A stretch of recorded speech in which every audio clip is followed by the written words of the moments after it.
We're really excited to share these inspiring journeys of two couples who set out to design and build their own passive homes. These homes are not just beautiful, they're reflections of each of these families' unique style, but also powerful examples of what it means to prioritize performance, sustainability, and personal values. Throughout today, we'll enjoy some great, stunning photos of the construction of their homes and now that they're finished. But more importantly, we'll dive into their stories behind getting to these projects. From initial vision to final build, these families have navigated both exciting breakthroughs and real life challenges.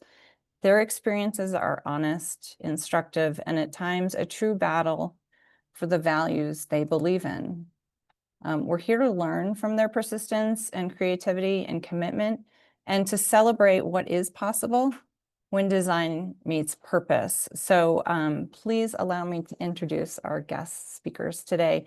Jessica Bodford and Ryan Downey in Chapel Hill, North Carolina, and Malcom Flemming, whose partner, Susan Nedell, and he rebuilt after the Marshall Fire in Louisville, Colorado. So we're going to start with Jess and Ryan first because Ryan's going to have to jump off quickly. Jess will be here to answer questions at the end, but also we can always follow up with everyone who registered for the call. So let me turn to Jess and Ryan. Welcome, and thank you so much for being here today. Thank you so much for having us. We're Yeah, excited. thanks for having us.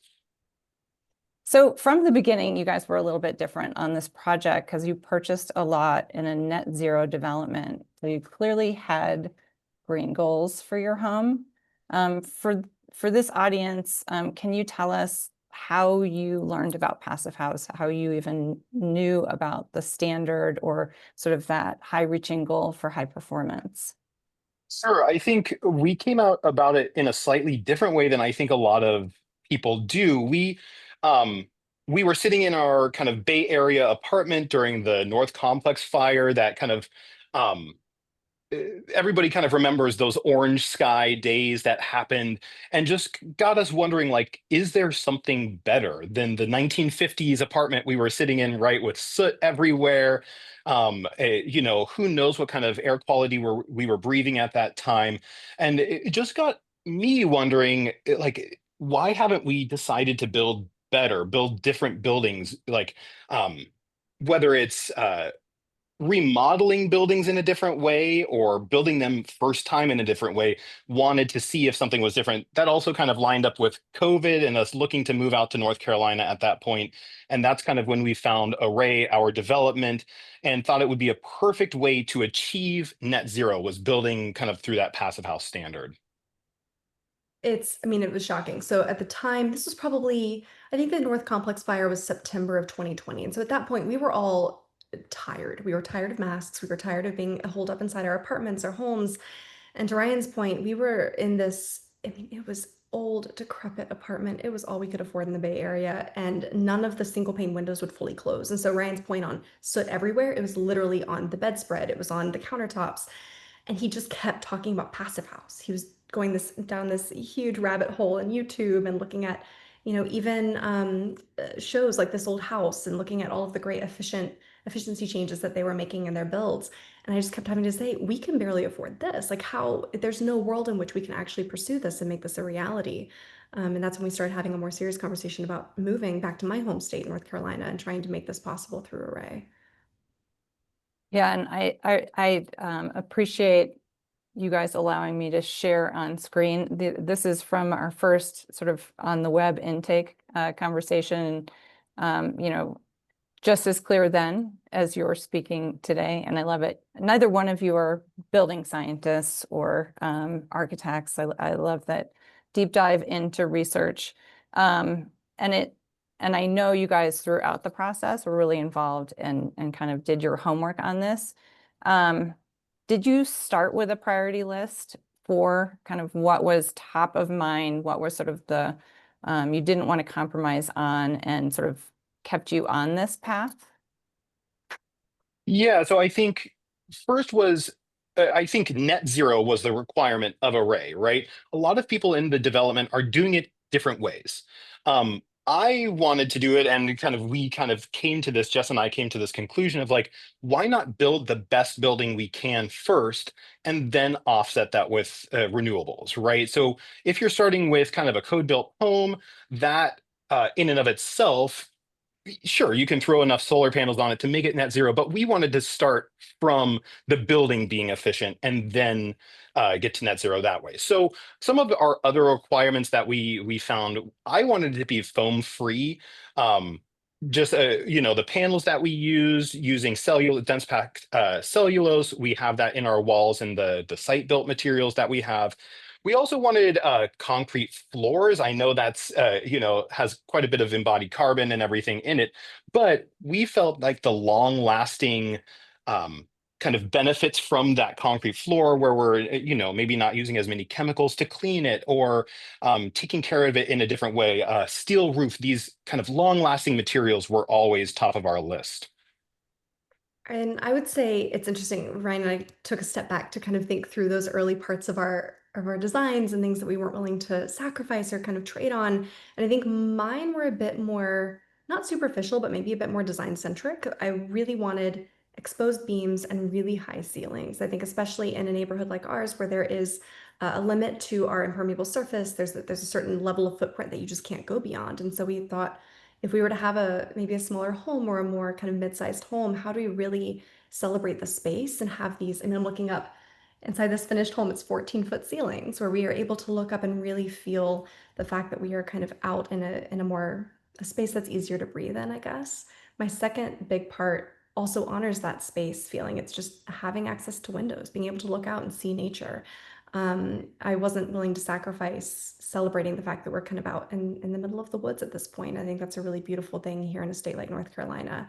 That actually ended up being a sacrifice that I was not willing to make that kind of turned our original passive house plans on its head. I think anyone on this call probably knows at this point there's a limit, an upper limit to the amount of glazing that you can have in a passive home if you're building a house that doesn't have freedom of orientation. Like our lot was very narrow, and so we had to pretty much stick to the orientation that we were dealt. And so as a result, we have more glazing than we technically would be allowed to for passive house. And that's the one box that we wouldn't be able to check if we were to pursue certification. So we had a hard conversation. Do we want to cut our glazing almost in half? Or do we want to get the best windows we possibly can? And I think Axel's actually on this call from Viking Windows. We are, we have these triple pane windows, these super thick, super efficient argon gas filled doors all around the house. So we do have that glazing, we have that access to nature, but also are able to ensure that we are not sacrificing efficiency as a result. Yeah, it's nice to see Axel here. We just had the guys from Estonia, from Viking, in our office, and they were really excited to hear that you guys had moved in. And I'm sure somebody other than Axel's on this call because they were really excited to get a sneak peek of things done. And you talked about sort of those considerations. You guys are not certifying, but you did have a certifier on the project. Do you want to talk about like when you brought Ed May into the project and sort of how that helped shape your path while we were still designing? And it would be fair for me to say this project was designed by B Public's design studio, so a custom design for you guys, designed by Natasha and JD. Have to call out the cool staff. Yeah. But can you talk about what you learned from working with Ed and how that sort of guided and informed from a data perspective? Sure. So it was a very helpful touch point at the very beginning of the process, right? We had kind of gone through the initial sketches, gotten an idea of what the house would look like, ran it through the modeling, Woofy modeling, right? Or whatever I think Ed was using at the time. And, all of these numbers came back, and it was really evidence to us. Well, it was like one of the first touch points we had of a professional saying, hey, certification might not be for you. It just might be a little bit too costly. We were going to have to go to these really thick panels, these really, thick ceiling or roof panels, just to get down to these numbers that would have have gotten a certification.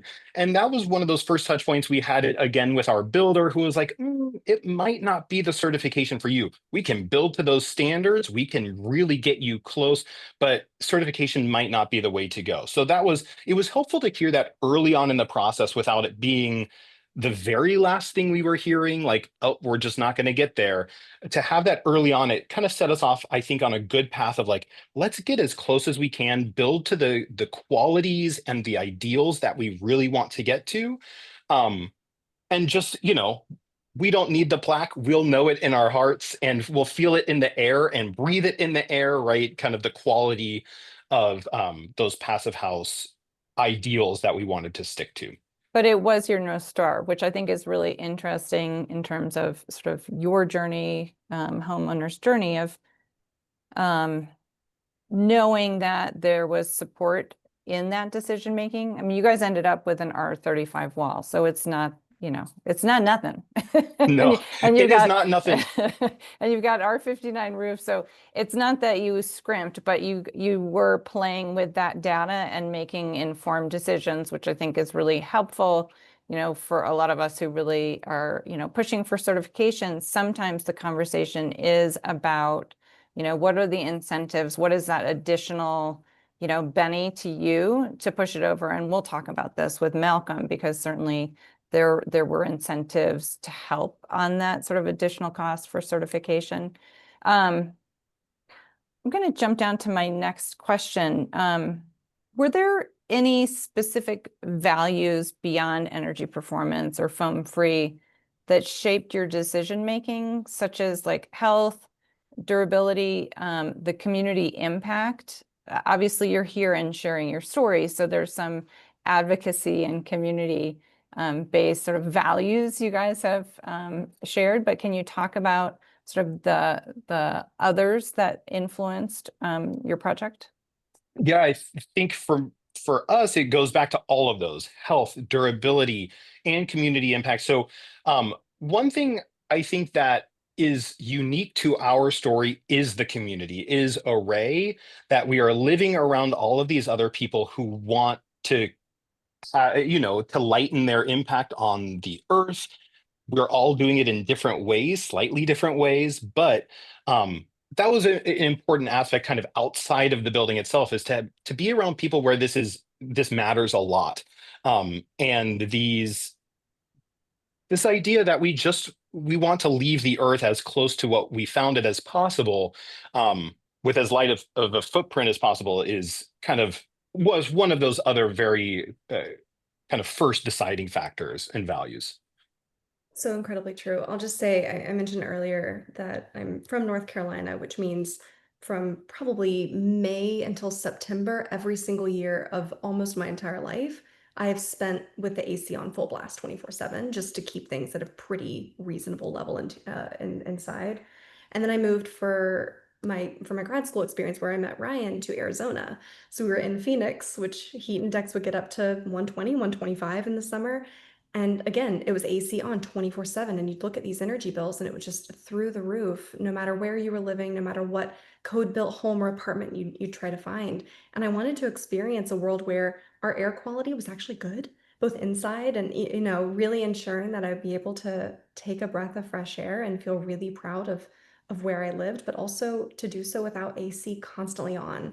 I looked at the heat index right before I jumped on this call and it's at about 100 right now. I have the AC off in here. It is 72 degrees and it has been at 72. I have a blanket on my lap. So that's just a pretty incredible experience and something that I've always wanted to experience firsthand. Yeah, I get really warm in North Carolina, especially during the summer. I think Mhm. I'll come hang out at your house. Thank you for that. Well, and I think that the comfort, and I don't know if Jody was able to join, but the developer, Jody Bask, is an incredible real estate professional there in North Carolina, and Array was her brainchild. And I think it is for everybody sort of in the AEC industry, it's a showcase of all the different possible ways to get to net zero. I don't really think there are two homes with the same wall assemblies or materials and even architects. And I do think Mhm. yours is sort of more modest in size. There's some really big homes in there, but they all had to meet that standard. And it is on this beautiful green shared space. You guys have a pond, you got walking trails. It's a very unique vision. It's not a co-housing. It's not super crunchy in that way, but it is definitely an intentional community and incredible to walk around and see all the different ways that people addressed net zero or sustainability. It wasn't easy though. We talked when I was on site of, you guys got discouraged by a lot of professionals and you had to stick to your guns to find a team to work together. Obviously, we're grateful that you found us and we had great fun collaborating on your project.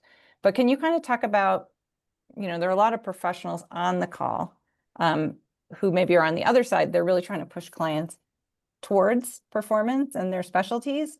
But you guys had a hard time finding folks. Can you talk about just how persistent or how you found people? Sure, I'll talk. I think Jess is going to talk a little bit more about the Be Public and kind of panelized and design side, but I wanted to talk about the link between panelized and builder. That was one of the kind of breakdown points that we found along the way is somebody who really wanted to follow our dream of working with these panels, right? I think a lot of builders get stuck in their habits and their ways and their known ways of constructing and their known subs. And, it's hard to do anything outside of that. And we ended up finding Jeff Hopper through the FIAS website as a certified builder as we were looking, even without certification kind of in mind, we still wanted to have a builder that knew the principles and followed those principles. And so it was just kind of, he didn't have any second guesses about working with these panels. He kind of threw himself into it. He actually went out for a training and really wanted to understand what he was building with rather than saying, no, don't want to try it. We can do something else. He really wanted to jump right in. In addition to that, we had the right vibe with him. We had met with quite a few builders where it just didn't feel quite right. Just we the ideals weren't quite as aligned, even though they were certified builders. We didn't end up going with them.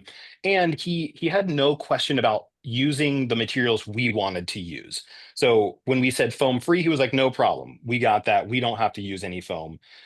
We can, figure out what works best for the quality you want to have.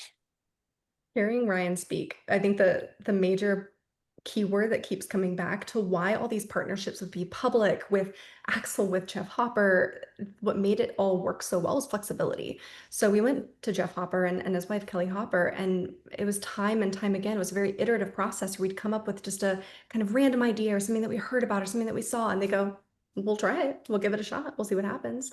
They were always willing to be open-minded and try to make what was kind of our vision, something that would make us really happy. And that was exactly what we felt from the very outset and working with Be Public's design team too.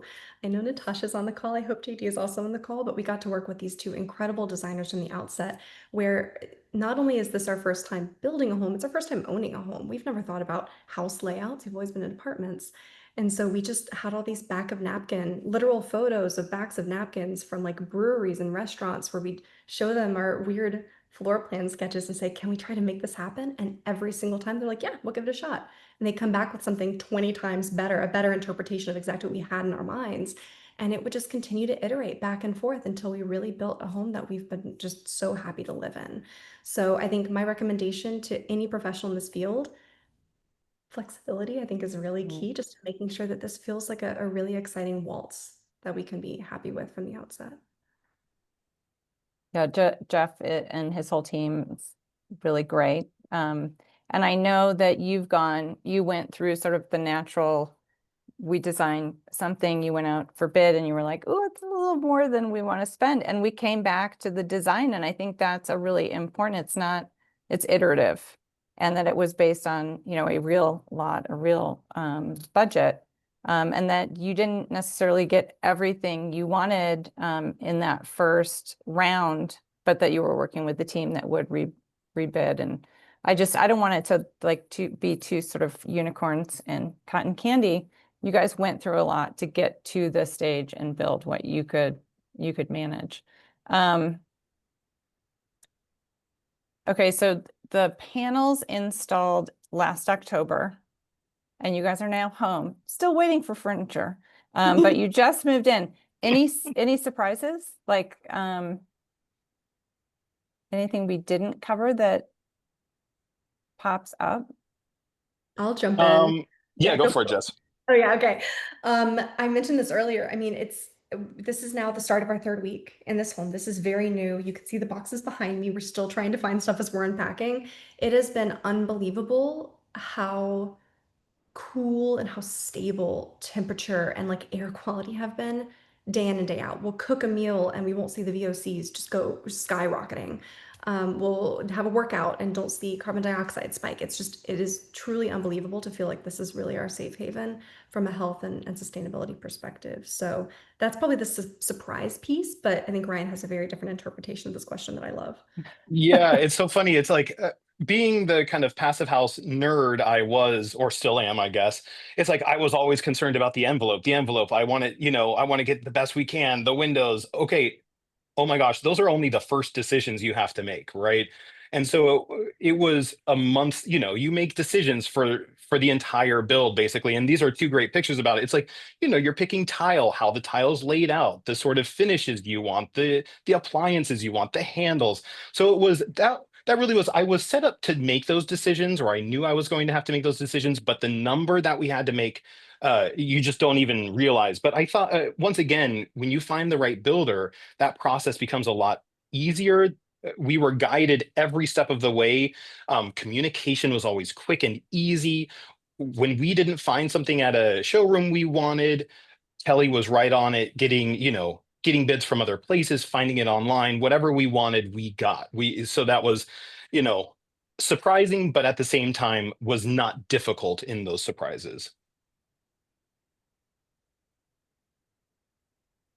I just saw in the chat, somebody asked what you guys do for a living. I don't know if you feel like sharing. You're not building scientists. Do you feel like sharing what you do? Somebody, Sure. and I do feel like, and I know Ken Levinson is still on the call. It seems like at this point, you guys have earned some sort of honorary passive house, some kind of certification, gold star or something. So I think maybe we'll work on that. But do you want to answer that? And I love that this really was your first home, that you guys have been renters and been in apartments. And a lot of people come to us for their forever homes. I guess your first home really is your forever home, which is wonderful, crazy, built to last. Yeah. Yeah. Ryan, do you want to share what you do? Yeah, so I actually just switched careers like 3 weeks ago when we moved in was when it officially started. I started the new job and the new house at the same time. So my previous life, I still do it a little bit, was in singing professionally. I was a professional classical singer and singing teacher. Also did piano, but that also got me into this world of speech language pathology, working with people with voice disorders. And so right now I'm in my clinical fellowship. I'm actually at work right now where I work with kids with speech and language disorders, voice disorders, all of the above. And so that's my new line of work. I'm on a very opposite end of the spectrum. We both met in grad school, but doing very different lines of work. I am a psychologist, but I've worked at Meta or Facebook for 10 years now. I'm on a team that basically, whenever anyone in the world breaks our policies in a way that potentially breaks the law, anything from election interference to human trafficking to terrorism propaganda and terrorism coordination to just posting hate speech or graphic violence or bullying, harassment, my team is kind of who figures out how did that happen, how do we prevent it from happening again, and how do we support the victims who might have been implicated in that policy violation. Aren't you guys glad that I asked this? Well, they both could answer. Aren't you glad? Yeah. Brian didn't mention he does have a Grammy or two when he says he sings, Yeah, a couple of the groups I just sang with have some Grammys. that's great. Well, we're going to move to Malcolm and Susan's project in Colorado, but I want to thank you guys, and Ryan, if you do have to jump off, I appreciate it in your very busy new schedule. Yeah, thanks. You're here I'll to actually share. put myself on mute and turn off the camera. I'm just going to grab lunch really quickly, but I can still be here. Thanks. Appreciate it. Yeah. Thank you, Jess. Oh, yeah, so we're leaving North Carolina now, and let's go a little bit north of where I'm sitting in Santa Fe, to Malcolm up in Colorado. Hi, Malcolm. Welcome. Hi, Edie. Thanks for being here. Happy to be here. Yeah. I wish Susan was here too, but she's been working on your other programs that you've hosted. My Yes, turn. yeah. Susan has recently shown up for some of the LA Fire Rebuild living room sessions that we've hosted and sort of spoke on behalf of you guys and your experience. So I appreciate you being the storyteller today. And this is a little different. Of course, this project started from devastation and heartbreak from the Marshall Fire, that you guys lost your home. And you reached out with inquiry about rebuilding, I think in February, after the fire in December. So pretty quick after. Ken, if you go to the next slide, your initial inquiry was really clear about wanting to build the most sustainably you can, building back. So we go from total devastation of your entire neighborhood to this exclamation mark at the end of your statement of like, your mission at Be Public and ours are perfectly aligned. So can we start there? Because you flip that quickly and represent sort of the resiliency of these fire neighbors that we know. But can you kind of frame that for us? Because two sides of a coin, I would say. Sure. Well, I wouldn't recommend having your house burned down as a way to start things off, but it creates an opportunity. And we had done everything we could to the house before it burned down to make it more sustainable. We had added insulation. I spent weeks putting various insulation and foam in the outlets and trying to stop airflow and weather stripping. And we had replaced the windows. We had actually remodeled the entire house, adding more energy efficient windows and all of the other things I talked about. And in fact, the day of the fire, the tile setter was finishing up tile setting in the last bathroom that we had remodeled. We remodeled the bedroom, the bathrooms, the kitchen, all the trim, redid the windows, redid the roof, then it all burned down. But all of that was intended to make it more pleasant and also make it more energy efficient. That's been a passion of mine for my entire life. I actually started out as a builder myself, a home builder. After college, I built passive solar adobe homes in Taos, New Mexico, when passive meant that you just use natural airflows to make a house work. I got out of the home building business 35 years ago, but I still have an interest in it, obviously. I'm probably the worst client a builder or architect could ever want, because I have enough to know to be dangerous and a real attention to detail. But speaking about Be Public, a woman-owned company that's B Corp certified, that has a real understanding of how labor markets work and an interest in building community in a way that allows women in small communities to work in your fabrication facilities. That just really totally resonated with me. In addition to using materials that get us as far away as we can from petroleum-based building products, I had been researching different alternatives for building materials, and when I came upon Be Public, it just checked all the boxes and was perfect. Well, you're very, very, very kind. And I love that this slide came up because you did have an incredible team. You worked with Kim and Judah at Baseline Design.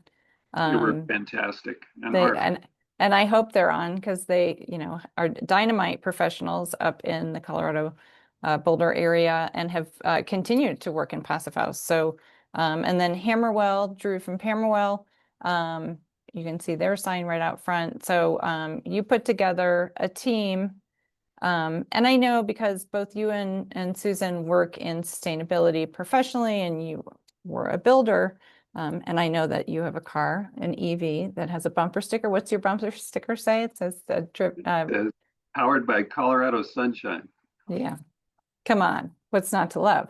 That's fantastic. And it's 6 years old. I've been driving electric vehicles for 12 years now. So it's not one See, of these this new. is why we have you come and talk, because we're going to expand upon what are the other things we can do to make the world better. And you had done a lot of work, as you just described, in renovating to sort of bring up the standard of the home that you lost. What was non-negotiable in this? Like, what was the hard line in the sand for you on the rebuild? Anything in particular? Well, we wanted to make sure we were not using any fossil fuels to power or heat or cool the home. We actually told Xcel Energy to remove the gas line from our lot because we didn't even want it on the lot. We can't get it out of the right of way, but at least we don't have a gas meter anymore.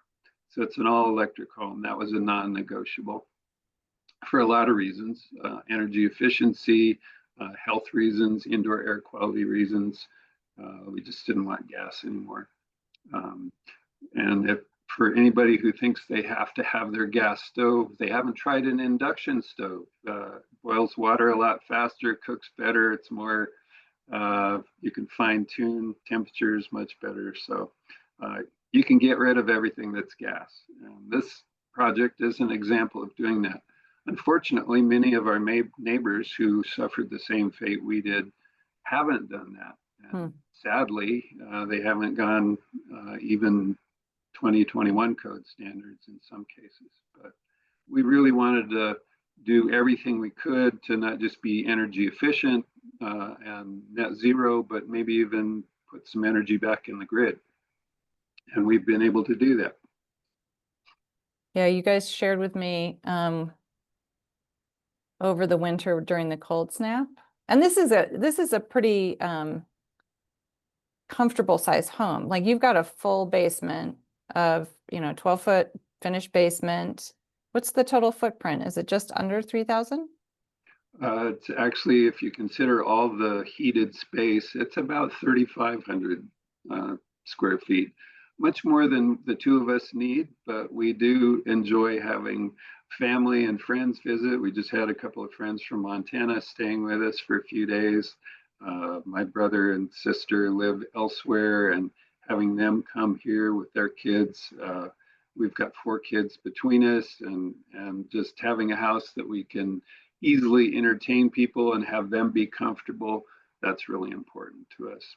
And we both work in fields that occasionally require some social activities. So being able to have groups of 20 or 30 people for a party, it's a perfect party house for that.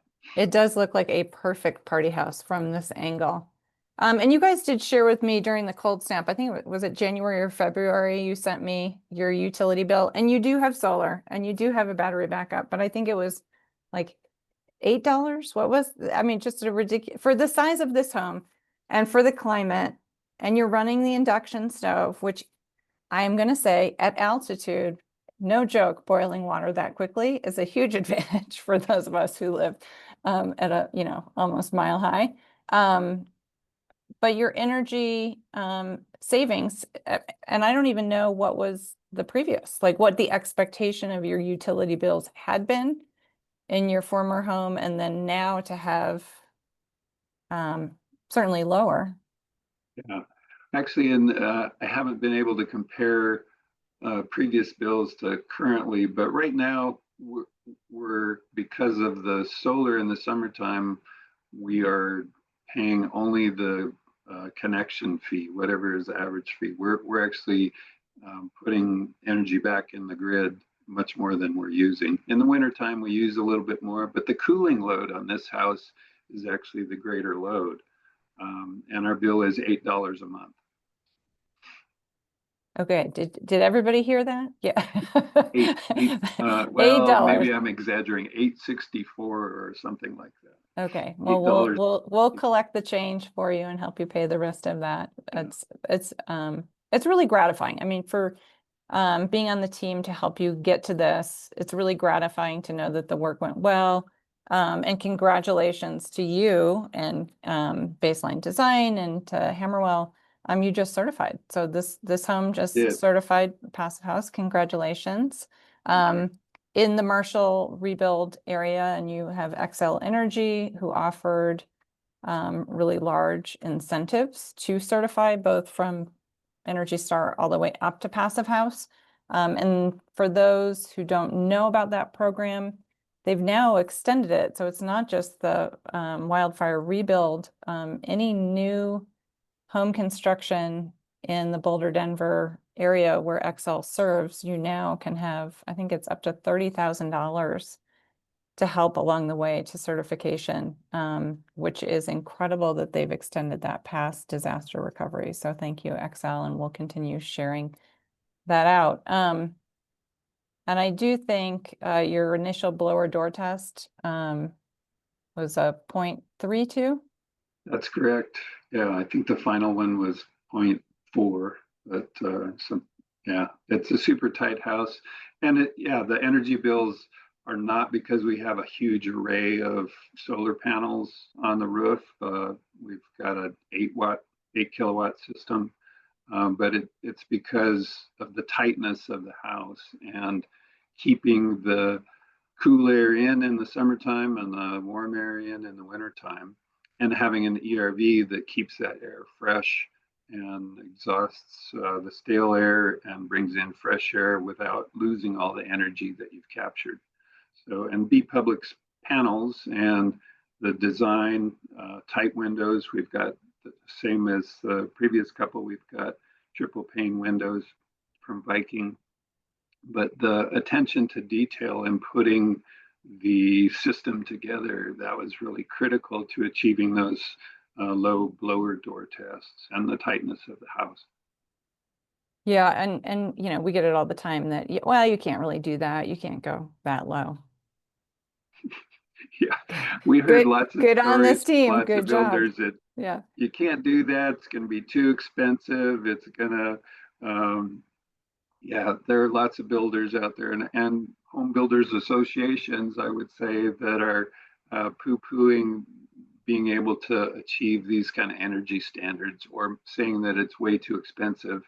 And our ability to do this, we really did it for less than the incentives we got from the XL Energy or the Marshall Fire rebuild program. So you can do it. We do have, it's an expensive house because we chose really expensive finishes in lots of areas, but you wouldn't have to do that. Yeah, it's too bad. If we could just go down this hallway and around the corner, there's a 2-story mural painted in the stairwell going down to the basement. I mean, there's really beautiful personal touches throughout this whole house. You know, I think helpful right now, because you're on the other side of it.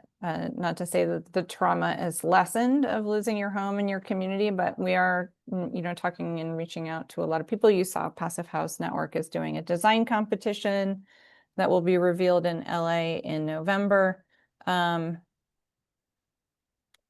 kind of advice, information, guidance would you offer to people who are going through the sort of the FEMA and the insurance and sort of gearing up for new construction and that uncertainty? Do you have words of wisdom or sort of something to put up on the wall to keep people going through that? I would say key thing for me anyway was my wife, Susan. She is super organized and very positive. We make decisions well together, and find a team that you feel really comfortable with, both your own family support team and an architect and builder that you can work with, because it is a long, especially a fire rebuild. You're dealing with the trauma of losing everything, and then you're having to start from scratch and figure out all these what you want to do with that. We always wanted to build back better, and to demonstrate that you could do that sustainably and with materials that make sense, and you, Edie, and B Public, and Kim and Judah, our architects, and Drew Lindsay, our builder, we're all part of the team that helped us achieve that and make it possible. It's frustrating. It's time consuming trying to do this while we were both balancing very demanding jobs was very difficult. But I would say we were fortunate to have a really beautiful site, as you can see in this picture. And just being able to see the house come together and to work through all those details, make it an adventure, figure out how you can make decisions in a way that brings you joy. And you'll need that because insurance and dealing with mortgages that don't want to give you the money from your insurance, and the frustrations of federal agencies when you have to get a disaster assistance loan, that can really wear you out. So have a strong team that you can rely on and a vision of what you want to achieve. Yeah, it seems like a long road. It's really nice to look at this picture. I remember seeing the lot the first time in person and how gut-wrenching, and it's so nice to see it greening back. I mean, our forests are resilient, our communities are, and certainly you and Susan are incredibly resilient. I'd love to ask, you have cement board on the exterior, you've got really great metal flashing, you did some stucco as well. Just in terms of fire hardening and design pathway, working with your architects, can you tell us like the considerations you made around finishes? Did you feel like you had to compromise at all in the finishes or in the detailing in order to sort of protect your home as best you could? And I'm just going to throw it back to Ken and that wonderful report that just came back and how meaningful Passive House is to fire hardening. But in terms of like finishes and choices, can you talk to that a little bit on like the location and clearly you're still in a WUI, area? Sure. Yeah, actually the passive home aspect of having a system that you can actually shut down if there is a fire or there's smoke hazards, that was one of the things that attracted me to it in the first place. And we learned about that from someone who has a home here in Louisville, who during the fire, they have a passive standard home and they shut it down, evacuated, and the homes on either side of them burned. And yet their house, they also had fire hardening on their house. Their house survived, and they didn't even have smoke damage in the house because they were able to shut it down. Smoke damage is something that literally thousands of homes suffered in the Louisville area. And in my opinion, it might be even worse than losing your whole home because you never know if you've gotten rid of all of the problems. Many people lost all of their belongings because they were so smoke damaged. So having a home that's so tight that you can shut it down and not have smoke damage, and then fire hardening it on the outside. We did that with a combination of stucco, simulated stone, and corrugated metal roofing and EPDM roofing, that all of which, and then doing the landscaping with 5-foot minimum gravel buffers around it. And I've been building a pretty sophisticated irrigation system for all the landscaping that'll have drip irrigation, so it's conserving water.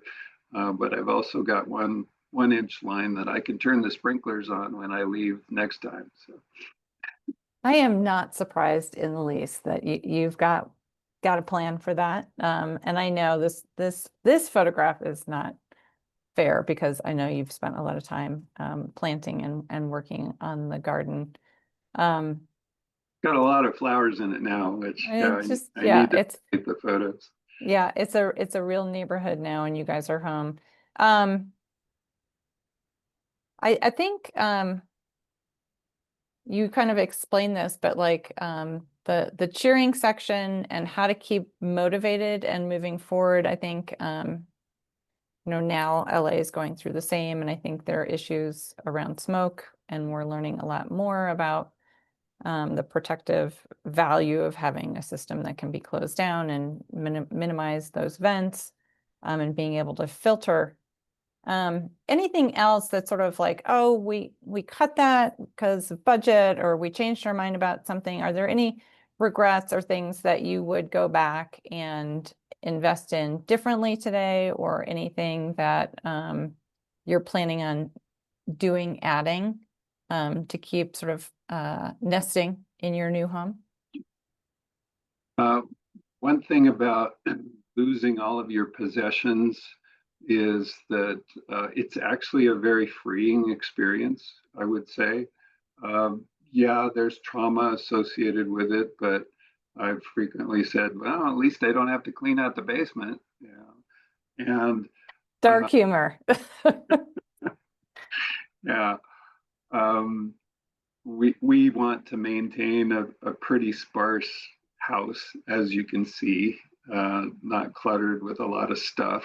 And the stuff we have chosen is very, very intentional, with a lot of thought going into it. I think we approached the design of the house that way. It was actually, the floor plan is very similar to the house we had before, and we duplicated that in most instances because we liked it. So if you like something, figure out what you like and pursue that. In terms of what I would do differently, it was really trying to make it an adventure. And with Susan and making decisions and our great team, it really turned out to be that way. And there's literally, I can't think of anything I would change on the house because we did it very intentionally. Now I'm focused on the outside and trying to get all those areas planted with flowers and perennials and things that are sustainable in this climate, and produce some food. We actually planted 8 different fruit trees in various places where in a few years we hope to get some decent fruit out of it. That's fantastic. And I love this as sort of a parting shot of your house. It looks like you guys own a couple 100 acres, but this is the green space behind your neighborhood. And when you're in the house, you see people walking and running right along that fence line behind you. So I just want people to know that this is actually just density. You're just facing towards the green space rather than into the neighborhood. Yeah, that's true. It's dedicated open space. And one of the things, if you look closely, you'll see the fence posts. Many of them are burned and reflect, and the bases of those trees there. The trees survived. Those trees survived. The trees on the other side of the house were completely vaporized by the heat of the fire. The fire came in. We're not sure if it came in through the open space or through wooden fences connecting other houses. But we like having the reminder that fire is out there. It could come again. We're prepared for it this time. But no, we don't have several hundred acres. We've got, I think the lot, it's a big lot, maybe 10,000 square feet, but not 200 acres. No. Well, we'll all be over because that porch is very inviting and it looks great, and I'm sure very cool today. And I thank you, Malcom, and my best to Susan. And I will open it up to questions. I don't know if Kim or Ken. Actually, let me just say oh yeah, go for it. There's one more picture. It is so stunningly beautiful that we and our guests are often just standing around looking and enjoying the view.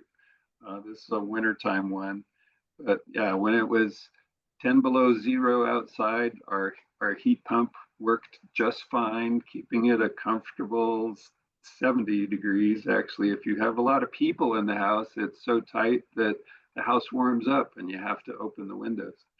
But yeah, passive is the way to go. Keep the heat and the cool inside the house. Public panels are perfect for that. And a good ERV system keeps the air fresh and healthy. Well, and I've seen people just mesmerized watching this big sliding go back and forth. We did an open house and it was just the door was going open and closed with people standing watching your lift and slide. So it's a very popular space. And thank you again for sharing generosity of your journey and coming out of sort of the ashes of this. A really beautiful, gracious home that suits both of you and Susan so well. So I think if Ryan and Jess are still here, and if there are any questions that Ken or Kim or even Mariana want us to address in the last couple of minutes while we're here. Hi, Jess. And again, what a pleasure working with all of you and being a part of a team. And thank you for kind words. Really unnecessary. This really is about you and sort of the principles from the homeowner side or the home dreamer side. Your persistence, all of you, and I appreciate your honesty about just how many decisions. I think it does require sort of persistence, passion, and some really good list keeping to keep those finishes and those decisions moving. And I know you guys both worked with great teams who were nice people to talk to and give that direction to. Ken, anything in particular that you want us to jump back to? No, I wanted to say wonderful, wonderful event. Thank you for putting it together, Edie, and thank you, Jess, Malcolm, and Ryan for participating. It's wonderful to hear these stories, the perspectives, and it's super valuable to people who are practicing in passive house and the building industry in general. I know there's been a pretty active chat along the way. It's been quite good. I don't know if I know Ryan had responded to a number of things. If there is anything in particular, and I don't know, Edie, if you ever take a look, I did not, there are a lot of, as you might expect in a passive house meeting, there are a lot of quite technical questions and wanting to know specifics about, I guess, Malcolm, there was a question about the vents and the how the ventilation was distributed versus the heating and cooling. Yeah, sure. We have a zone system, so the heating and cooling goes into 3 different zones. One's in the basement level, one's mostly the living room, kitchen, and north bedrooms area, and the last one is the main bedroom and bathroom area on the south portion of the house. And we've got a dual, the ERV system is separate from the HVAC system or separate from the heating and cooling system. We looked at ways to try and combine those so we could minimize the ducting, and ultimately we're not able to do that. I think possibly because of the distance of some of the runs or the volume of some of the rooms, it made it, the airflow was going to have to be more than a combined system could handle. So yeah, that's a tricky but we have a thing. Brink ERV and we have a Honeywell heat pump, air source heat pump. Great, great. I want there's another question here that I think is of interest to a lot of people. And I'm not sure Ryan answered it, or at least he put out the teaser for it, using the green and energy efficient addendum, as he says, to help highlight some of the different above and beyond aspects of the build for more financing. And this is like setting off alarm bells in everybody in our field, because we're always trying to figure out how do you finance the efficiency, and so infrequently it's recognized, and getting lenders to do that. And I don't know, Jess, if you could speak a little bit more to that, or we can just at least leave it with Ryan's answer. And I will say I'm using my work Zoom and we don't have chat on my work Zoom, so I didn't even know there's a chat and I can't open it. Like it's barred from us. So if I'm sorry for not responding, I just can't even open it. So what was the original question? I don't no know. worries. I'm not sure what the original question was, honestly.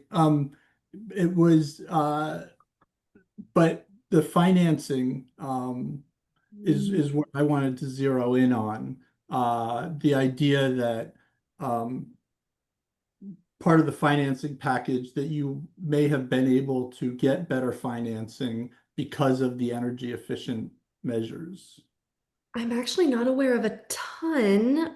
We do have a pretty cool agreement with our, Duke Energy and working with Southern Energy Management here in North Carolina, where I think there was a $10,000 benefit to selling energy back to the grid, which we do Oh. daily. Um, That would count. Unfortunately, we live in a state that actually taxes us more because we're not supporting our coal industry, and we are a solar based home. So that's kind of a backward piece of living in the South. I am not sure of anything else. We pulled out a construction loan. I am not aware of any additional benefits that we might have gotten from building green. No worries, no worries. It is Good to question. ask. Are there anything else, Edie? Do you see anything that jumps out at you? Somebody did ask to say a bit about Be Public, and we're sitting on this slide. So, and Mariana's in the chat sharing information.